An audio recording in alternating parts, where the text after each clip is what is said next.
Hello everyone, welcome to study IQ। और आज इस लेक्चर के अंदर हम डिस्कस करने जा रहे हैं हमारा पॉलिटी का नेक्स्ट क्वेश्चन सीरीज। तो आज हमारा सेट है सेकंड पार्लियामेंट, यूनियन एग्जीक्यूटिव और लेजिस्लेचर टॉपिक का। तो देखते हैं आज हमारे स्क्रीन के ऊपर क्वेश्चन क्या कहते हैं। क्वेश्चन है, विच one of the following office is held during the pleasure of the president of the India.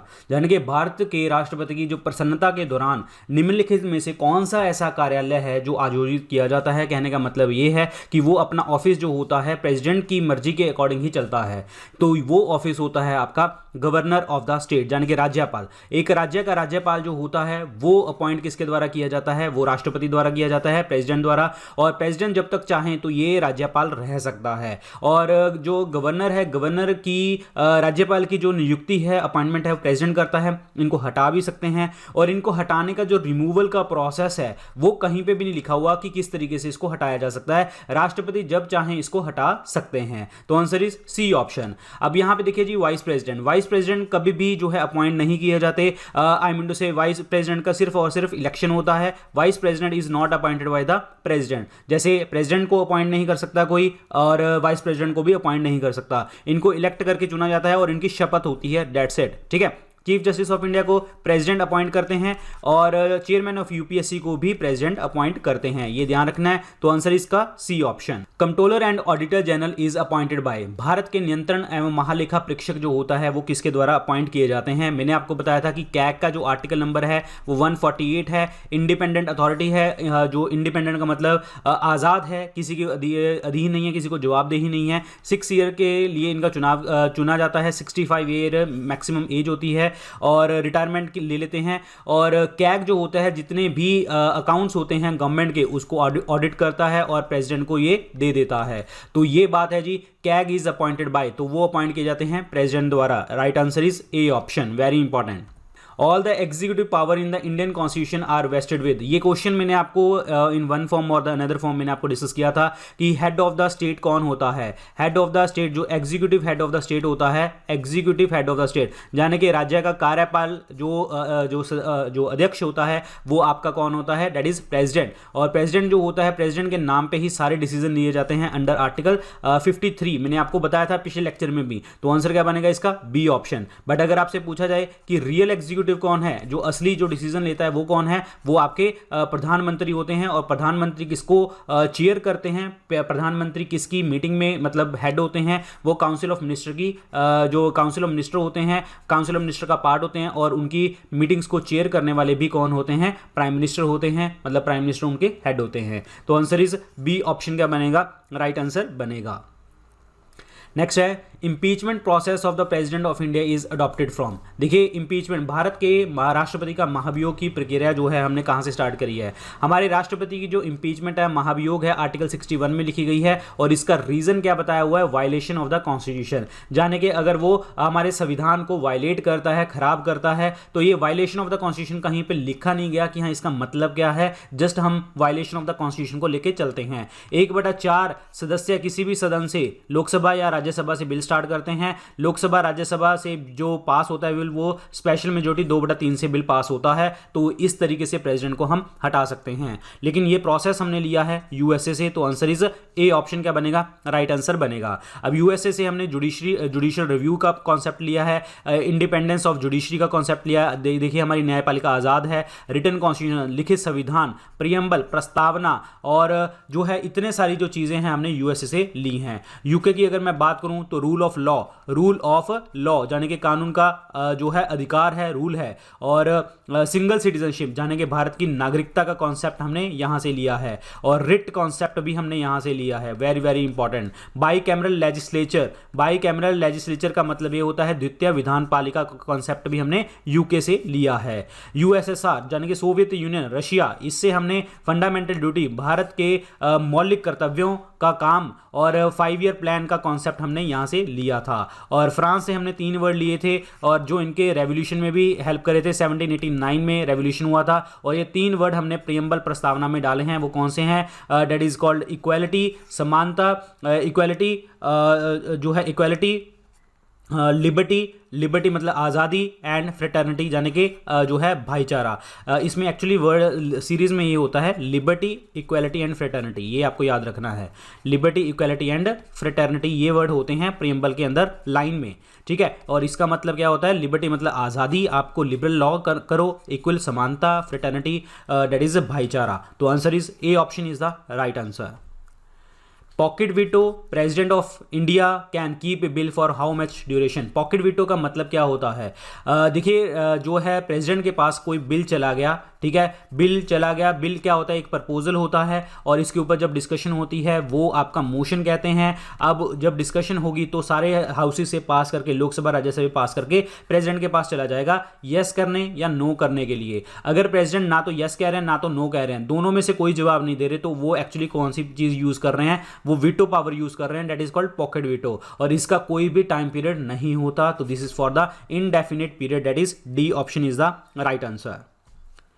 Next question, which of the following statement regarding the vice president of India. Bharat के उपराष्ट्रपति के संबंध में कौन सी स्टेटमेंट हैं ये, और इनमें से क्वेश्चन क्या है, करेक्ट कौन सी हैं, सही कौन सी हैं। तो पहला पॉइंट देखिए, vice president is elected by the electoral college consist of all the members of both houses of the parliament. ये स्टेटमेंट आपकी बिल्कुल सही है। तो यहां पे एक चीज ध्यान रखनी है, इन्होंने वर्ड यूज किया है all the member, all word. यहां पे पेपर में वो दे सकता है इलेक्टेड प्लस नॉमिनेटेड, मतलब दोनों ही होते हैं, इलेक्टेड प्लस नॉमिनेटेड, यानी कि चुने हुए लोग और नामांकन हुआ लोगों का जो है, लोग इनको वोट करते हैं, ये बिल्कुल सही है। और यहां पे हाउसेज ऑफ पार्लियामेंट की जगह के ऊपर दोनों सदनों का मतलब क्या हो गया, लोकसभा और राज्यसभा का नाम भी लिख सकता है। तो ये स्टेटमेंट आपकी बिल्कुल सही है।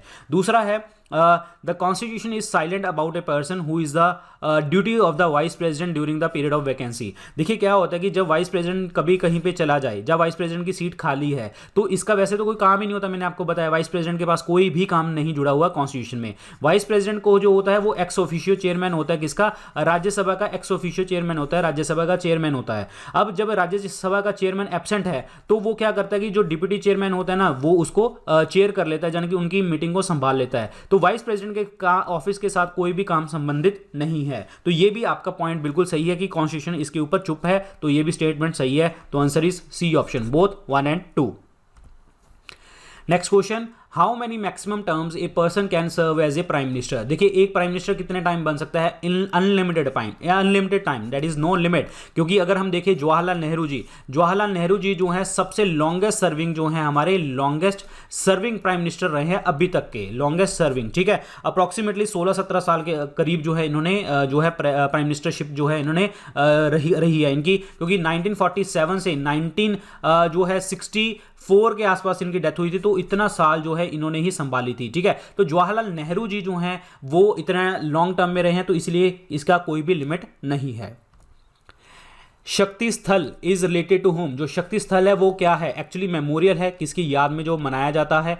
मेमोरियल जो आप एक पिलर खड़ा कर देते हैं उनकी याद में और उनकी जब मूर्त बना देते हैं, तो शक्ति स्थल जो है वो किसके साथ रिलेटेड है, वो रिलेटेड करता है श्रीमती इंदिरा गांधी के साथ। इंदिरा गांधी जो है हमारे देश की, हमारे इंडिया की पहली फीमेल प्राइम मिनिस्टर रही हैं, पहली फीमेल प्राइम मिनिस्टर, ठीक है। और दूसरा है जी राजीव गांधी का नाम लिखा गया है। राजीव गांधी का जो मेमोरियल है that is Veer Bhoomi, that is called Veer Bhoomi कहते हैं। और महात्मा गांधी का मेमोरियल इज राजघाट। जवाहरलाल नेहरू इनका है शांति वन, ठीक है। तो ये सारे आंसर याद रखने हैं। तो answer is A option, Shrimati Indira Gandhi. Who was the defense minister of India during the Indo-China War of 1962? देखिए 1962 में इंडिया चाइना की वॉर हुई। एक्चुअली दिस रीजन वॉज, क्यों था ये रीजन, क्या था, देखिए 1962 में इंडिया चाइना की वॉर हुई और यहाँ पे लगी हमारी नेशनल इमरजेंसी, राष्ट्रीय आपातकालीन स्थिति, आर्टिकल 352 के दौरान लगी थी, ठीक है। पर बात यह है कि इसका जो रीजन बनाया गया था, रीजन क्या था, that was external aggression. Reason was external aggression. External aggression का मतलब जो बाहर के जो लोग हैं, बाहर का मतलब चाइना जो है बहुत एग्रेसिव हुआ पड़ा है, वो कभी भी इंडिया के ऊपर जो है अटैक कर सकता है प्रॉपर तरीके से, ठीक है। जो युद्ध होता है, वॉर वर्ड होता है ना, वॉर वर्ड जो होता है वो प्रॉपर एयर नेवी एयरफोर्स सब आर्मी सब लड़ रहे हैं, वो होती है प्रॉपर वॉर। एक्सटर्नल एग्रेशन मतलब बाहर की जो फोर्स है वो कभी भी प्रॉपर तरीके से अटैक कर सकती है, that is called external aggression. और वॉर के लिए 1971 में हुई थी, इंडिया पाकिस्तान वॉर हुई थी, जब हमारी जो है नेशनल इमरजेंसी लगी थी दूसरी बार, और 1975 में लगी थी इंदिरा गांधी जी के टाइम पे इंटरनल डिस्टर्बेंस के कारण, ठीक है। बट हमारा क्वेश्चन यहाँ पे कोई और है कि पूछ रहा है कि हमारे इंडो चाइना की जो वॉर हुई थी 1962 में, उस टाइम पे डिफेंस मिनिस्टर कौन थे? वो थे वी.के. कृष्णा मेनन। तो आंसर क्या बनेगा आपका? सी ऑप्शन बनेगा, वी.के. कृष्णा मेनन। बट मैं आपको एक चीज और बताना चाहूंगा कि यहां पे कुछ भी पूछा जा सकता है। अगर पूछा कि प्रेसिडेंट कौन थे, तो वो थे सर्वपल्ली राधाकृष्णन जी, जिनकी बर्थ एनिवर्सरी के ऊपर जो है हम टीचर्स डे मनाते हैं 5 सितंबर को। और प्राइम मिनिस्टर पूछा, प्राइम मिनिस्टर थे जवाहरलाल नेहरू जी, ठीक है, जवाहरलाल नेहरू जी। और डिफेंस मिनिस्टर मैंने आपको बता दिया। और अगर आपसे पूछा कि चीफ ऑफ आर्मी स्टाफ कौन था, यानी कि आपका इंडियन आर्मी के जो चीफ थे, army staff of Indian army, तो ये कौन थे? इंडियन आर्मी का चीफ ऑफ आर्मी स्टाफ कौन था? तो वो थे जनरल प्रेमनाथ थापड़, ठीक है, ये थे। ये भी आपको याद रखना है, ठीक है। तो ये आपको सारी चीजें पता होनी चाहिए। तो आंसर इसमें क्या बन गया जी आपका? C option, V K. Krishna Menon. The first law minister of independent India was, first law minister कौन थे? लॉ मिनिस्टर जो थे हमारे देश के आज़ाद भारत के, वो थे doctor Bhimrao Ambedkar ji. B option क्या बनेगा? राइट आंसर बनेगा। और भीमराव अंबेडकर जी जो है ड्राफ्टिंग कमेटी के चेयरपर्सन थे, और इनको हम real architect of Indian constitution भी कहते हैं, क्योंकि इन्होंने ही सारा संविधान लिखा है। ड्राफ्टिंग कमेटी के अंदर जो है 7 लोग थे, और भीमराव अंबेडकर जी तो चलो हो गया। एक और चीज़ पूछता हूँ मैं आपसे, फूड एंड एग्रीकल्चर मिनिस्टर बहुत बार पेपर में पूछा जाता है, फूड एंड एग्रीकल्चर मिनिस्टर कौन थे? वो थे आपके डॉक्टर राजेंद्र प्रसाद। जब हमारे राष्ट्रपति नहीं बने थे तो ये पहले फूड एंड एग्रीकल्चर मिनिस्टर थे। तो ये चीज याद रखना। तो आंसर इस क्वेश्चन का क्या बनेगा? B option, doctor Bhimrao Ambedkar. Under the administration of which one of the following is department of atomic energy, जो हमारा परमाणु ऊर्जा का विभाग होता है ये किसके अंडर होता है? ये एक्चुअली जो होता है पहले तो डिपार्टमेंट ऑफ एटॉमिक एनर्जी जो है इसका हेडक्वार्टर कहाँ पे है? मुंबई के अंदर है, मुंबई महाराष्ट्र के अंदर है। और ये डिपार्टमेंट ऑफ एटॉमिक एनर्जी जो बना था 1954 में बना था, और जितने भी सारे फंक्शन होते हैं वो प्राइम मिनिस्टर के अंडर में आते हैं, और प्राइम मिनिस्टर के अंडर में आते हैं, ये चीज़ आपको ध्यान रखनी है। तो इसीलिए इसका आंसर क्या बनेगा? Prime minister office. तो प्राइम मिनिस्टर ऑफिस, और एक्चुअल में प्राइम मिनिस्टर के होते हैं, लेकिन पहले प्राइम मिनिस्टर ऑफिस बोला जाता था, अब जो है एग्जैक्टली प्राइम मिनिस्टर बोला जाता है, ठीक है। तो आंसर क्या बनेगा आपका? A option, prime minister office के अंडर आते हैं। और प्राइम मिनिस्टर जो है नीति आयोग के भी चेयरपर्सन होते हैं, ये ध्यान रखना, नीति आयोग के जो चेयरपर्सन होते हैं, और चीफ स्पोक्समैन होते हैं हमारे देश के, क्योंकि ये ही रियल एग्जीक्यूटिव होते हैं, ये ध्यान रखना, ठीक है। नेक्स्ट है हमारा कैबिनेट सेक्रेटरी, कैबिनेट सचिव जो होते हैं, ये एक्चुअली जो होते हैं अंडर प्राइम मिनिस्टर होते हैं। जितने जो सारे काम जो होते हैं प्राइम मिनिस्टर के द्वारा किए जाते हैं वो सारे इनको पता होते हैं, बिल्कुल सारे फंक्शन जो होते हैं प्राइम मिनिस्टर के अंडर करते हैं कैबिनेट सेक्रेटरी। और ये हाईएस्ट ऑफिशियल्स होते हैं, आपके सिविल सर्वेंट्स होते हैं। और पावर का मिनिस्ट्री ऑफ पावर है। नेक्स्ट है ministry of science and technology, इसके अंदर भी 2 डिपार्टमेंट याद कर लो, डिपार्टमेंट ऑफ बायोटेक्नोलॉजी, और एक याद कर लो department of science and technology. Department of science and technology भी मिनिस्ट्री ऑफ साइंस के अंदर आता है। डिपार्टमेंट ऑफ बायोटेक पूछा जा सकता है, साइंस एंड टेक्नोलॉजी के अंदर आता है। तो answer is A option, prime minister office. Attorney general of India is appointed bye, attorney general जो होते हैं एक्चुअली क्या होता है कि इनका नॉमिनेशन जो करते हैं वो प्राइम मिनिस्टर करते हैं, क्योंकि प्राइम मिनिस्टर कौन है? रनिंग गवर्नमेंट है, रनिंग गवर्नमेंट यानी कि जो चलती हुई सरकार है। तो इसका जो काम होता है अटॉर्नी जनरल का, इनका काम होता है, ये पहले लॉ ऑफिसर होते हैं, ठीक है, not law minister, law officer होते हैं। और इनका काम, महान्यायवादी का काम क्या होता है कि जितनी भी गवर्नमेंट है ना, जो हमारी रनिंग गवर्नमेंट है उसको बचाना, किसी भी केस में उसको बचाना, ठीक है, और सिविल केसेस में बचाना, सिविल केसेस में उनको बचाना, क्लियर। और प्लस एक चीज और कि जो अटॉर्नी जनरल होते हैं जितने भी लीगल मैटर्स होते हैं, लीगल मैटर्स के ऊपर एडवाइस देते हैं। तो इसलिए प्राइम मिनिस्टर नॉमिनेशन करते हैं, क्योंकि प्राइम मिनिस्टर को उसको अपना ही बंदा चाहिए, ठीक है। तो अटॉर्नी जनरल नॉमिनेशन करते हैं, लेकिन अपॉइंट पूछा है, नियुक्त पूछा है, तो वो हमेशा प्रेसिडेंट ऑफ इंडिया करते हैं। और इस बंदे की जो खासियत होती है यानी कि आपके अटॉर्नी जनरल की, इसकी जो क्वालिफिकेशन होती है वो बिल्कुल सुप्रीम कोर्ट का जज बनने के लिए जो क्वालिफिकेशन होती है वो बिल्कुल वैसी ही आपको जो है क्वालिफिकेशन चाहिए होती है। तो आंसर इज ए ऑप्शन क्या बनेगा? राइट आंसर बनेगा ए ऑप्शन।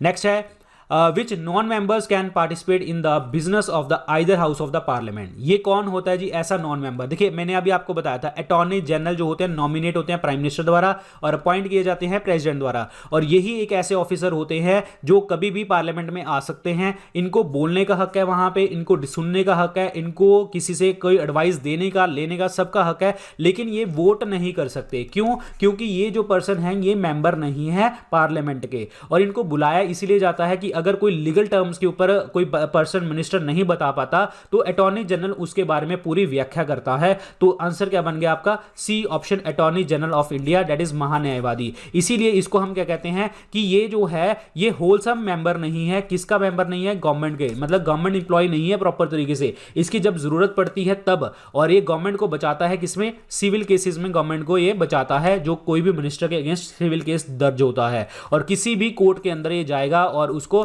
गवर्नमेंट को बचाने की कोशिश करेगा। तो आंसर इज सी ऑप्शन। बाकी यहां पे सॉलिसिटर जनरल लिखा गया है, ये जो होते हैं महान्यायवादी के नीचे होते हैं, यानी कि सॉलिसिटर जनरल, और इनका चुनाव जो होता है मतलब इनको 3 साल के लिए चुना जाता है। कैबिनेट कमेटी जो हेड कौन करते हैं? प्राइम मिनिस्टर हेड करते हैं, उनके द्वारा चुना जाता है 3 साल के लिए। और महान्यायवादी 5 साल के लिए, मैक्सिमम 65 ईयर्स एज तक, और जब तक आपकी रनिंग गवर्नमेंट रहती है, क्योंकि नॉमिनेशन वो देती है, जितने टाइम तक रनिंग गवर्नमेंट रहती है तो वो अटॉर्नी जनरल तब तक रहता है। बट एक चीज याद रखना, 5 साल 65 इज द मेन पॉइंट, ठीक है। तो आंसर इसका क्या बनेगा जी आपका? C option, that is attorney general of India. Who is the supreme commander in the chief of the defence forces of the country? देखिए डिफेंस फोर्सेज का मतलब क्या हो गया है? जो आर्म्ड फोर्सेज होती हैं, और आर्म्ड फोर्सेज के अंदर हम 3 चीजें लेते हैं, दैट इज आर्मी, नेवी और एयरफोर्स। इनके जो चीफ कमांडर होते हैं, सारे डिसीजन होते हैं वो हमेशा प्रेसिडेंट ऑफ इंडिया द्वारा लिए जाते हैं। तो आंसर क्या बनेगा? डी ऑप्शन बनेगा right answer. Attorney general of India has the power to appear in, मैंने आपको अभी बताया था, ये ऐसे पर्सन हैं, ये गवर्नमेंट को बचाने के लिए कहीं पे भी जाएंगे तो एनी कोर्ट ऑफ लॉ जो ये जा सकते हैं, कहीं पे भी ये जा सकते हैं, एनी कोर्ट ऑफ लॉ पे जाएंगे और गवर्नमेंट को बचाएंगे और लीगल मैटर्स के ऊपर गवर्नमेंट को एडवाइस देंगे। ये प्रॉपर तरीके से जो है गवर्नमेंट के इंप्लॉय नहीं होते। तो आंसर इज डी। तो मतलब ये प्राइवेट प्रैक्टिस कर सकता है, बिल्कुल कर सकता है, लेकिन वो केस गवर्नमेंट के अगेंस्ट नहीं लड़ सकता। ये चीज आपको ध्यान रखनी है। Answer is D option. Chinese parliament is also known है, यानी कि चीनी संसद जो होती है, चीनियों की संसद जो है, उसको उसका नाम पूछा गया है, उसको हम क्या कहते हैं? National people's congress. National people's congress, A option क्या बनेगा? राइट आंसर बनेगा national people's congress. Who will decide the office of profit? लाभ का पद कौन डिसाइड करता है? देखिए पहली बात तो ऑफिस ऑफ प्रॉफिट का मतलब क्या होता है कि जब भी हम किसी की मेंबर की क्वालिफिकेशन की बात करते हैं तो हम बात करते हैं कि उसको ऑफिस ऑफ प्रॉफिट नहीं होना चाहिए, लाभ का पद नहीं होना चाहिए। ये लाभ का पद जो वर्ड है ये एक्चुअली पहली बार आया था जो इंग्लिश एक्ट जो ब्रिटिश का एक्ट था 1701 में, वहां पे देखा गया था, और इसमें बोला गया था कि अगर क्राउन से, किंग से किसी को भी मॉनिटरी बेनिफिट हो रहा है, पैसे उसके पास पहुंच रहे हैं, तो वो कभी भी हाउस ऑफ कॉमन का मेंबर नहीं बन सकता, वो नहीं बन सकता। ये चीज ध्यान रखनी है। और ये ऐसा ही हमारा देश में बोला गया कि अगर कोई एमपी एमएलए जो है, अगर उसके पास कहीं से गवर्नमेंट से तो वो अपनी सैलरी ले रहा है, अगर वो कहीं से भी बेनिफिट ले रहा है, मॉनिटरी बेनिफिट ले रहा है और अदर बेनिफिट ले रहा है, सैलरी ले रहा है, बेनिफिट ले रहा है, कोई कुछ भी चीज हो सकती है, तो वो उस पर्सन को हम बर्खास्त कर देंगे, उसकी सीट खाली कर देंगे। और एक चीज आपको मैं बता दूं कि ऑफिस ऑफ प्रॉफिट जो है कहीं पे लिखा नहीं गया, ना ही वो रिप्रेजेंटेशन ऑफ पीपल एक्ट 1951 में लिखा गया है कि जहां पे आपके पॉलिटिकल पार्टीज के सारे चीजें लिखी होती है, यहां पे कुछ भी नहीं लिखा गया। और ये एक चीज आपको मैं बताना चाहूंगा, जब इस पर्सन को डिस्क्वालीफाई किया जाता है तो हमेशा आर्टिकल 102 के अकॉर्डिंग कर दिया जाता है, और 102 में पार्लियामेंट के अंदर और 191 के अंदर जो है आपके स्टेट लेजिस्लेचर के अंदर इसको ऑफिस ऑफ प्रॉफिट के दौरान इसको हटा दिया जाता है। अब बात यह है कि कौन डिसाइड करता है। अच्छा एक चीज और एक एग्जांपल और बताना चाहूंगा कि 2006 के अंदर हमारे प्रेसिडेंट थे डॉक्टर एपीजे अब्दुल कलाम। उन्होंने जया बच्चन को उन्होंने जया बच्चन को राज्यसभा की सीट से उनको निकाल दिया था। रीजन मतलब उनको जो है उसको हटा दिया गया था। क्यों? क्योंकि उनको बोला गया था कि इनके पास जो है ऑफिस ऑफ प्रॉफिट है, क्योंकि ये जो यूपी का जो आपका मूवी का फिल्म डेवलपमेंट बोर्ड है, यूपी डेवलपमेंट बोर्ड है फिल्म का, ठीक है, उसके अंदर चेयरपर्सन थी। अब ये तो पता है कि यूपी बोर्ड से वो पैसे नहीं ले रही थी, लेकिन बात ये है कि यूपी बोर्ड से वो अदर बेनिफिट्स कैसे लेंगे? इनकी मूवीज जैसे अमिताभ बच्चन की मूवी आ गई, और जो भी किसी मतलब उसके बेटे की मूवी आ गई, उसकी जो बहू की मूवी आ गई, तो मतलब कोई भी इस तरीके से वो प्रमोशन मिलेगी एक तरह से, मतलब अदर बेनिफिट में आ गया। तो इसी कारण जया बच्चन को जो है यहां से हटा दिया गया था। तो ये जो डिसीजन लेता है हमेशा यूनियन पार्लियामेंट लेती है, यानी कि केंद्रीय संसद जो है इसका डिसीजन लेती है। तो आंसर क्या बनेगा? B option. बट हटाया किसके द्वारा जाएगा? मतलब इसको डिसाइड कौन करता है? मतलब ये सारी चीजें करता कौन है? प्रेसिडेंट करते हैं। ये चीज ध्यान रखना ऑफिस ऑफ प्रॉफिट में, ठीक है। डिसाइड कौन करेगा? पार्लियामेंट डिसाइड करेगी, लेकिन हटाने की अथॉरिटी किसके पास होगी? प्रेसिडेंट। और ये चीज आपको ध्यान रखनी है। तो answer is B option. According to the our constitution, Rajya Sabha देखिए, राज्यसभा का जो आर्टिकल नंबर होता है वो 80 नंबर आर्टिकल होता है, और इसको काउंसिल ऑफ स्टेट भी इसको कहते हैं, राज्यों का संघ भी इसको कहा जाता है, और इसको अपर हाउस के नाम से भी जानते हैं, और ये बहुत सारी चीज इसके अंदर आती हैं, ठीक है। अब बात यह है, राज्यसभा के जो member, Rajya Sabha is a permanent house, यानी कि आपका स्थायी सदन होता है, इसको कभी भी डिसॉल्व नहीं किया जाता। लेकिन बात यह है कि इनके जो मेंबर होते हैं वो 6 साल के लिए चुने जाते हैं, और 6 साल में से 1/3 मेंबर जो होते हैं हर 2 साल बाद रिटायरमेंट इनकी होती रहती है, और यही 1/3 मेंबर दोबारा से चुन के आ सकते हैं और अपने टेन्योर को पूरा कर सकते हैं। तो बात क्या कह रहा है कि राज्यसभा का जो होगा वो डिसॉल्व हो सकता है? नहीं, वो कभी भी इसका विघटन नहीं हो सकता, वो कभी भी डिसॉल्व नहीं किया जा सकता। तो क्यों? क्योंकि ये आपका परमानेंट हाउस है। और same goes to the state legislative council, जो आपकी विधान परिषद होती है, उसको भी डिसॉल्व नहीं किया जा सकता। बट एक चीज ध्यान रखना, स्टेट लेजिस्लेटिव काउंसिल को अगर आप खत्म करना चाहते हैं तो वो खत्म की जा सकती है आर्टिकल 169 द्वारा, जिसमें पार्लियामेंट डिसीजन ले लेगी, लेकिन जो लेजिस्लेटिव काउंसिल को हटाने का जो बिल होगा वो लेजिस्लेटिव असेंबली, विधानसभा से वो स्टार्ट होगा। अगर विधानसभा वाले, स्टेट लेजिस्लेटिव असेंबली वाले चाहते हैं कि हम काउंसिल को हटा दें तो हटाई जा सकती है अंडर आर्टिकल 169, और अल्टीमेटली डिसीजन ले लेगा पार्लियामेंट। तो ये चीज ध्यान रखना, राज्यसभा डिसॉल्व नहीं हो सकती, काउंसिल भी डिसॉल्व नहीं हो सकती। तो आंसर इज डी ऑप्शन।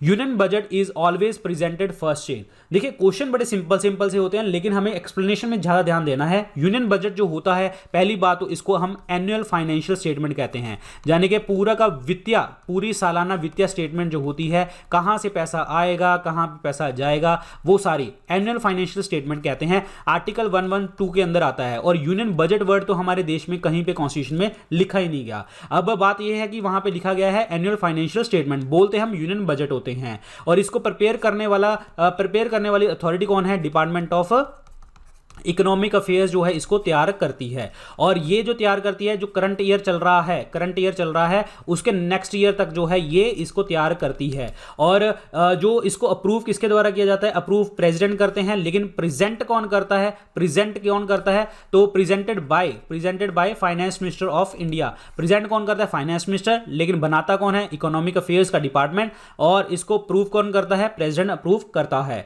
अब बात यह है, बजट के अंदर क्या लिखा होता है? कुछ भी आपका पैसा कहां से आपका रेवेन्यू आया है, कहां से आपके कैपिटल रिसिप्ट जो बड़े अमाउंट आई हैं, और किस तरीके से आप रेवेन्यू को बढ़ाना चाहते हैं, और किस तरीके से जो है एक्सपेंडिचर आप खर्च करोगे, तो कैसे खर्च करोगे, और आपके जो डिटेल्स हैं, कितना पैसा आया, कितना पैसा जाएगा इस क्लोजिंग ईयर में, कितना हम सरप्लस में है, कितना हम नेगेटिव में है, वो सारा का सारा यहां पे लिखा जाएगा। कौन सा टैक्स प्रपोजल आप लेके आने वाले हो, सारी चीजें, कौन सी डेवलपमेंट स्कीम, प्रोजेक्ट, सब कुछ यहां पे लिखा जाता है, ठीक है। तो ये होता है यूनियन बजट, और ये हमेशा जो होता है फाइनेंस मिनिस्टर द्वारा लोकसभा में पेश किया जाता है। तो आंसर क्या बनेगा आपका?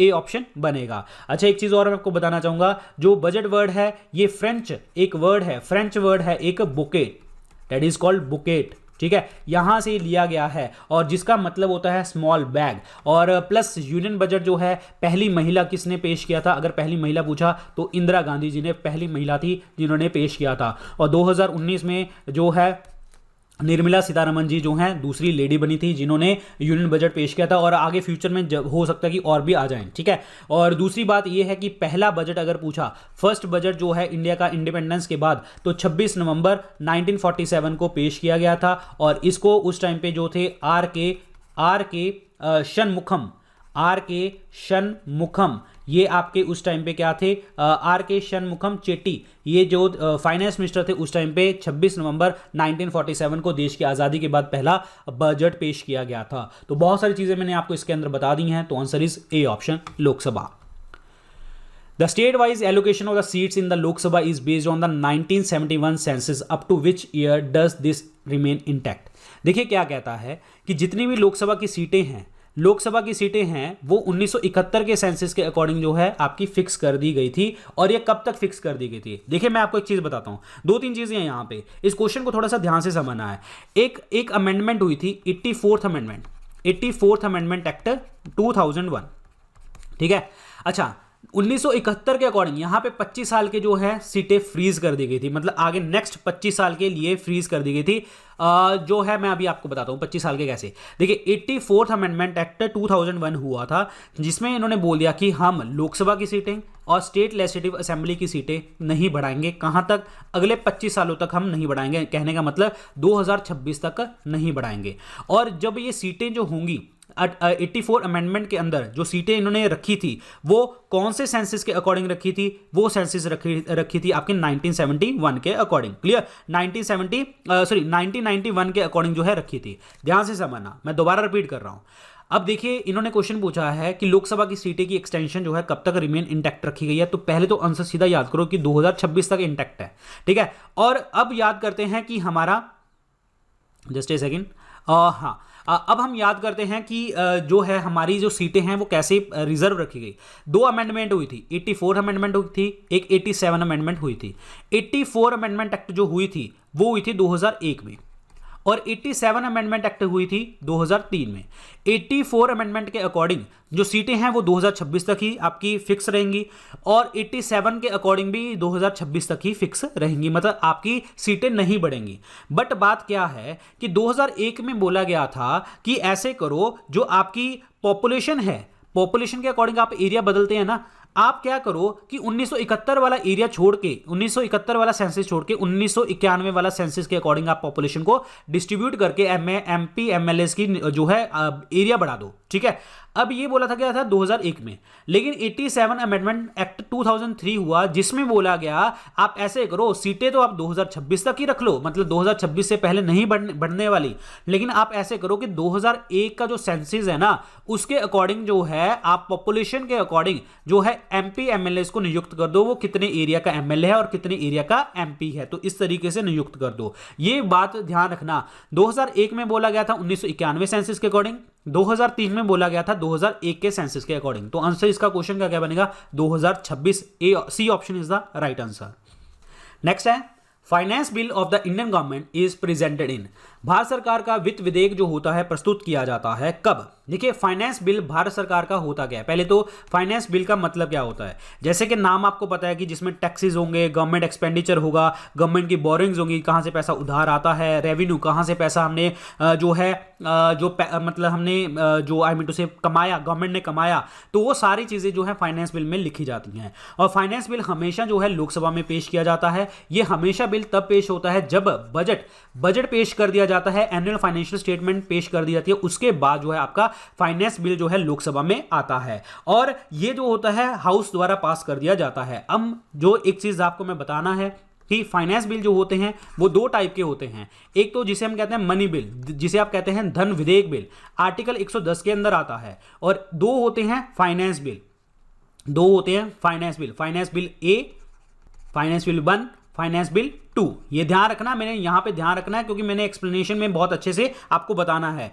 और मैं आपको बताऊंगा कि दोनों में ही पैसा लिखा गया है। तो इसके लिए जो होता है मनी बिल को पास करने के लिए 14 दिन का टाइम होता है, लेकिन फाइनेंस बिल का पास करना ऐसा नहीं है कि कोई टाइम पीरियड बाउंड है, लेकिन मनी बिल को पास करने का 14 दिन बाउंड होता है, और दोनों में पैसा लिखा गया है। तो हम ये कह सकते हैं कि जितने भी मनी बिल्स होते हैं, जितने भी धन विधेयक बिल होते हैं, वो सारे के सारे फाइनेंस बिल होते हैं, यानी कि वित्त विधेयक बिल होते हैं। जितने भी धन विधेयक बिल हैं वो वित्त विधेयक बिल है, लेकिन फाइनेंस बिल जो होते हैं वो मनी बिल नहीं होते। ये ध्यान रखना है आपको। क्लियर? अब बात ये है कि फाइनेंस बिल 1 के अंदर, अच्छा मनी बिल के अंदर क्या लिखा होता है कि हम कोई टैक्स को घटा रहे हैं, बढ़ा रहे हैं, किसी की सैलरी के बारे में लिखा होता है, कि जितना हमारा जुडिशरी के ऊपर खर्चा आ रहा है वो लिखा होता है, लोन रीपेमेंट वगैरह आपकी जो है आपने लोन चुकाए हैं और सारी चीज़ें आप इसमें लिखते हो मनी बिल के अंदर। लेकिन फाइनेंस बिल के अंदर क्या लिखा होता है, जो मनी बिल के अंदर लिखा हुआ है वो, और प्लस गवर्नमेंट को चलाने के लिए, जनरल लेजिस्लेशन करने के लिए, कानून बनाने के लिए जो खर्चा आता है वो फाइनेंस बिल 1 के अंदर लिखा होता है।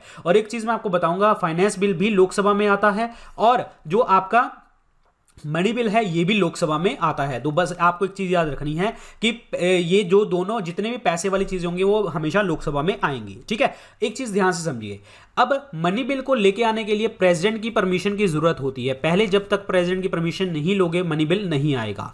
फाइनेंस बिल का भी सेम केस है, फाइनेंस बिल तब तक नहीं आएगा जब तक प्रेसिडेंट आपको नहीं कहेगा। और वो कौन सा, फाइनेंस बिल 1। फाइनेंस बिल 1 तब तक नहीं आएगा जब तक आपका राष्ट्रपति आपको कहेगा नहीं कि हां लेके आओ। ठीक है, तो ये इसमें लिखा होता है। अब बात ये है कि जो फाइनेंस बिल 2 है ये ऑपोजिट केस होता है। यहां पे जितने भी हम कंसोलिडेटेड फंड ऑफ इंडिया से पैसे निकालते हैं, भारत की संचित निधि से पैसे निकालते हैं, वो यहां पे होता है। और इसमें जितना भी आर्टिकल 110 के अंदर लिखा होता है वो इस बिल के अंदर नहीं होता। ध्यान से समझना है, मनी बिल जो 110 नंबर आर्टिकल का जो लिखा होता है वो आपका फाइनेंस बिल 1 में लिखा होता है, लेकिन वो चीज फाइनेंस बिल 2 के अंदर नहीं लिखी होती। और एक चीज और आपको मैं बताना चाहूंगा कि फाइनेंस बिल जो द्वितीय है वो किसी भी सदन में आ सकता है, आइदर हाउस में आ सकता है। ये चीज ध्यान रखना, आपका मनी बिल और फाइनेंस बिल 1 ये जो दोनों बिल हैं ये आपके आएंगे लोकसभा में, लेकिन फाइनेंस बिल जो द्वितीय है वो आपका आएगा किसी भी सदन में आ सकता है। अब मनी बिल और फाइनेंस बिल को लेके आने के लिए प्रेसिडेंट की परमिशन की जरूरत पड़ती है, लेकिन इसको फाइनेंस बिल 2 को लेके आने के लिए प्रेसिडेंट की परमिशन की जरूरत नहीं पड़ती। लेकिन बात यह है कि रिकमेंडेशन जो है रिक्वायर तो नहीं है जब आप बिल लेके आ रहे हो, लेकिन जब आप इसको कंसीडर करोगे ना कि हां हम इसके ऊपर डिस्कशन करेंगे, हम उसके ऊपर खर्चा निकालेंगे, तो कंसीडरेशन स्टेट में प्रेसिडेंट की जो है आपको मंजूरी चाहिए होगी। ध्यान से समझना, मनी बिल और फाइनेंस बिल को लेके आने के लिए, मनी बिल और फाइनेंस बिल 1 को लेके आने के लिए प्रेसिडेंट की जो है इंट्रोडक्शन करने के लिए प्रेसिडेंट की परमिशन लेनी पड़ती है, लेकिन फाइनेंस बिल 2 को लेके आने के लिए प्रेसिडेंट की परमिशन की जरूरत नहीं है। और ये फाइनेंस बिल 2 के अंदर हमेशा प्रेसिडेंट की कब मंजूरी लेनी पड़ेगी, जब आप उसको कंसीडर करने लग जाओगे कि हाँ एक बिल है, पैसा निकालेंगे इस तरीके से, तब प्रेसिडेंट की परमिशन की जरूरत पड़ती है। ये चीज ध्यान रखनी है आपको। तो आंसर इसमें finance bill of the Indian government is presented इन कहां पे आएगा, तो ऑब्वियसली बात है, अब आपको पता लग गया होगा जी, लोकसभा के अंदर ये बात करेगा, लोकसभा के अंदर लोअर हाउस के अंदर ये बात करेगा। इन्होंने इंडियन गवर्नमेंट बोला है, स्टेट नहीं बोला। अगर स्टेट होता तो लेजिस्लेटिव असेंबली बन जाता। तो आंसर इसमें क्या बनेगा जी आपका B option, lower house. Next है, the speaker of Lok Sabha can be remove from the his office before the expiry of his term. मैंने आपको बताया था कि लोकसभा स्पीकर की बात हो, लोकसभा स्पीकर की बात हो, डिप्टी स्पीकर ऑफ लोकसभा की बात हो, और वाइस प्रेसिडेंट ऑफ इंडिया की बात हो as a chairman of Rajya Sabha, इन तीनों को हटाने के लिए हमें चाहिए होती है इफेक्टिव मेजोरिटी। इफेक्टिव मेजोरिटी मैंने आपको लास्ट लेक्चर में बताया था। इफेक्टिव मेजोरिटी का मतलब क्या होता है कि हाँ जितने, अगर आपके लोग 100 हैं, 100 में से 40 बंदों ने रिजाइन कर दिया, 40 बंदों ने रिजाइन कर दिया, तो इफेक्टिव मेजोरिटी कितनी रहेगी 60, और इसका कर दो आप हाफ और +1 यानी कि 31। कहने का मतलब 31 लोगों से बिल पास होगा तो हटाया जा सकता है। और लोकसभा चेयरमैन है, स्पीकर जो अध्यक्ष हैं वो लोकसभा के अध्यक्ष हैं, तो इनका जो बिल होगा वो लोकसभा से स्टार्ट होगा, और वाइस प्रेसिडेंट यानी कि उपराष्ट्रपति का जो बिल स्टार्ट होगा वो राज्यसभा से स्टार्ट होगा। तो स्पीकर ऑफ लोकसभा जो रिमूव किए जाएंगे तो वो कहां से किए जाएंगे, Lok Sabha passes a resolution to this effect, यानी बी ऑप्शन क्या बनेगा आपका राइट आंसर बनेगा। ये चीज ध्यान रखना, इफेक्टिव मेजोरिटी उसको चाहिए होगी, और इफेक्टिव मेजोरिटी मैंने आपको बता दी है। इसमें जो कमेटीज हैं इसको मैच ऑफ द फॉलोइंग में लगाना है कि कौन सी कमेटी किसके साथ जुड़ती है। तो पहले पॉइंट देखिए, public account committee. Public account committee जो होती है इसके अंदर 22 लोग होते हैं, जो 15 लोकसभा से और 7 राज्यसभा से होते हैं। और ये जो कमेटी होती है ये आपकी फाइनेंशियल कमेटी होती है, सी ऑप्शन। और फाइनेंशियल कमेटी 3 होती हैं, एक होती है एस्टिमेट कमेटी, ठीक है, और एक होती है public undertaking committee, public undertaking committee, ठीक है। और ये सारे पैसे के लेखा जोखा के ऊपर बात करते हैं। तो ए का ऑप्शन क्या बनेगा 3, ए का ऑप्शन क्या बनेगा 3, ठीक है। और दूसरा है committee on petition. Committee on petition Lok Sabha के अंदर ये कमेटी देखने को आपको मिलती है और इसके अंदर 15 मेंबर होते हैं। किसके अंदर? पिटीशन याचिकाओं पर समिति जो होती है 15 मेंबर, और इसमें जितनी भी लोकसभा के अंदर पिटीशंस होती हैं और यहां पे सारी उसके ऊपर जो है डिस्कशन कर ली जाती है। तो इसका पॉइंट बनेगा आपका, ये फंक्शनल कमेटी होती है, तो ये बनेगा 4 option. Joint committee on stock market scam. Market scam के लिए जो कमेटी होती है ये कौन सी कमेटी होती है? ये होती है कि जब स्कैम होगा तभी हम कमेटी बनाते हैं, तो एडहॉक कमेटी, यानी कि जब जरूरत होगी तब टेम्परेरी कमेटी देखने को मिलती है। डिपार्टमेंट कमेटी ये हमेशा एक डिपार्टमेंट की रहेंगी, ये स्टैंडिंग कमेटी होती हैं। तो आंसर इज द्वितीय 3412। 3412 कहां पे है? ये बन गया जी आपका C option. 3412 is the correct answer. 3412। ऐसे क्वेश्चन जब पूछे जाते हैं तो इतनी ही आपको एक्सप्लेनेशन की जरूरत है, ज्यादा डिटेल में मत जाना कमेटीज की तरफ, ठीक है। Answer is C option. What is 0R? 0R का मतलब क्या होता है? देखिए क्या होता है कि जब भी आपका क्वेश्चन आर होता है, जब आपका क्वेश्चन आर होता है, क्वेश्चन आर के खत्म होने के बाद 0R स्टार्ट होता है। जनरली हम कहते हैं कि 12 बजे जो दोपहर को स्टार्ट हो जाता है, 12 PM के ऊपर, नून के ऊपर स्टार्ट हो जाता है। और ये 0R तब होता है कि जब जितनी भी आपकी डिस्कशन चल रही होती है उनको हटा के अगर कोई मैटर ऐसा हो जो हमारे देश के लिए बहुत इंपॉर्टेंट रखता हो, तो ये बिल जो ये 0R स्टार्ट कर दिया जाता है। तो when the matters of utmost importance are raise, जब अत्यंत महत्व के मामले उठाए जाते हैं, देश के लिए उठाए जाते हैं, कोई भी चीज हो सकती है, तो वो 0R में उठेगी। अब मैंने आपको एक चीज मैं बताता हूं, इंपॉर्टेंस के लिए होगा, पब्लिक इंपॉर्टेंस के लिए, बट एक चीज ध्यान रखना, 0R का जो टाइम होता है ना, ये हमेशा 30 मिनट होता है। 30 मिनट का टाइम होता है। लेकिन देखिए मैंने कहा कि 12 बजे स्टार्ट होता है, हो सकता है कि वो 12:15 स्टार्ट हो जाए, हो सकता है वो 12:30 स्टार्ट हो जाए, लेकिन 12 बजे स्टार्ट होगा, मतलब ये कह रहा हूं। और मैक्सिमम टाइम आपका कितना होता है? 1 PM तक। 1 PM तक आपको 0R खत्म करना होता है। लेकिन अगर उन्होंने पूछा कि कितने टाइम का होता है, तो आप आंसर बताएंगे 30 मिनट का होता है। 30 मिनट के अंदर डिस्कशन करी जाती है पूरी की पूरी।